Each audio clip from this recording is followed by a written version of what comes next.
What's up everyone, it's Marco Hanna, and 2014 has been quite a year for all of mobile technology. We've had plenty of good hardware and software being released throughout the whole year, and these are my top 5 smartphones, flagship smartphones, that were released in 2014. These could be great gift options by any chance, also just to kind of round up all the great smartphones released throughout all of 2014. So without further ado, let's go ahead and start up the top 5 of the best smartphones from 2014. Now, the order of these does not mean which one is better than the other. These are just how I want to order them in terms of what I think is the best smartphone from top 5 to the number 1 pick. And I also do have some honorable mentions. So let's go ahead and start off with number 5 here, the LG G3. Now, this guy was released kind of the end of the first half of 2014. It was the first official smartphone of 2K other than the Oppo Find 7. And this was really the first smartphone to hit US shores with that 2K display.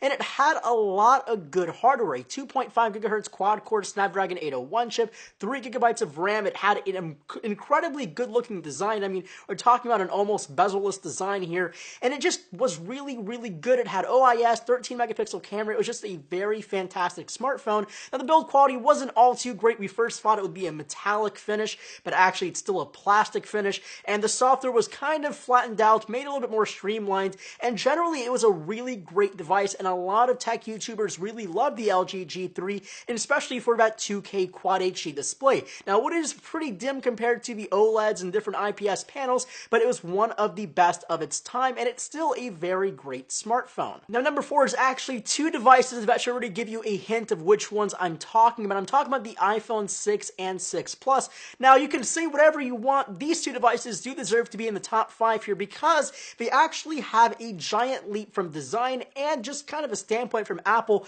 from only making small smartphones not bigger than 4 inches to making a 4.7 and a 5.5 inch class device.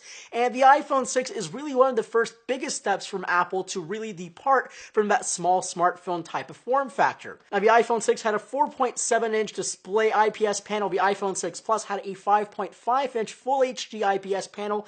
And in terms of software, not really too many big changes there, just merely the design of the iPhone. It definitely is a more attractive iPhone than before, and it's really, really thin. Like at 6.7 millimeters, it's an incredibly thin device. And honestly, it's probably one of the best smartphones of 2014. That's why it's in the top 5. But just everyone who wants iPhones just fell in love with the bigger iPhones here, and they're just really great smartphones. Now, my number 3 pick this year is the brand new Moto X for 2014. Now, this is a pretty big change as well from the last generation Moto X that had a 4.7 inch display. This had a 5.2 inch display and great hardware, talking about the 2.5 gigahertz Snapdragon 801 chip, 2 gigabytes of RAM, Android 4.4.4, although some devices are already running Android 5.0 Lollipop, especially here in the US, and they just started rolling out in overseas, especially places like the UK.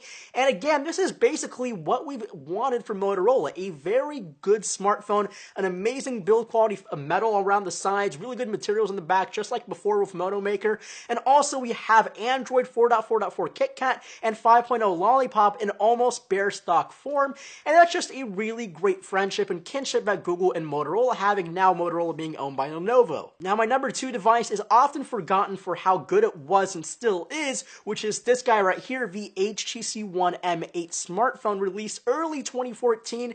Still one of the best smartphones of this year because, well, an all metallic finish, an all metallic build, an incredible build quality, boom sound speakers, and a beautiful 5-inch 1080p display. Just a really great, fantastic smartphone. There's really nothing wrong with the HTC One M8 because, I mean, honestly, it's one of the best smartphones of our year. The only big downfall is the 4 megapixel ultra pixel camera with that duo function that really didn't really work for a lot of people, and that was just the biggest downside for the HTC One M8. But other than that, the software is fantastic. It's getting 5.0 Lollipop. The Google Play Edition already has Android 5.0 Lollipop, and this one is not too far behind it. And my number 1 pick is a device that a lot of you will be surprised for me choosing it as my number 1 pick, which is this guy right here. I know I'm not a big Samsung fan, but this Galaxy Note 4 is still one of the best smartphones, and honestly, the display is one of the big reasons why I love this phone so much.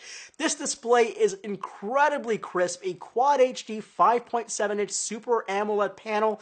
It has the most beautiful colors, most vivid display, just absolutely powerful. We have a Snapdragon 805 chip, 2.7 gigahertz, 3 gigabytes of RAM. It is running TouchWiz, it's still running 4.4.4, but 5.0 is coming very soon, we're told.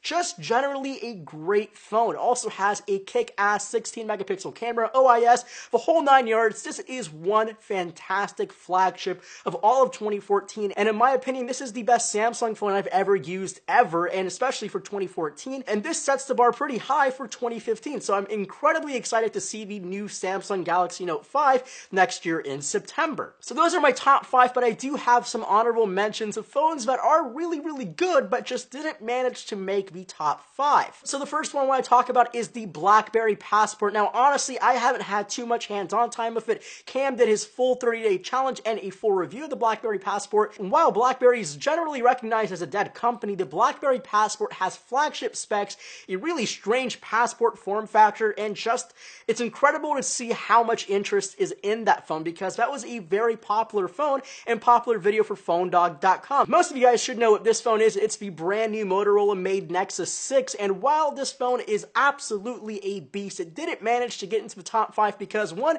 it is really expensive. It's $649 basically off contract, or $749, and it does have a lot of great specs. It's just super expensive, and being a Nexus device, we're really expecting it to be a less expensive device, and that's honestly the only reason why this phone did not get in here. Now, it is a great flagship, but it's really big, 5.96 inches, a phablet basically, but honestly, it's still one of the best smartphones. The review is coming very soon to phonedog.com, so make sure to stay tuned.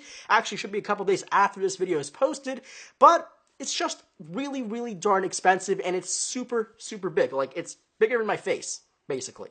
Now, the last honorable mention of 2014 is this guy, the Droid Turbo.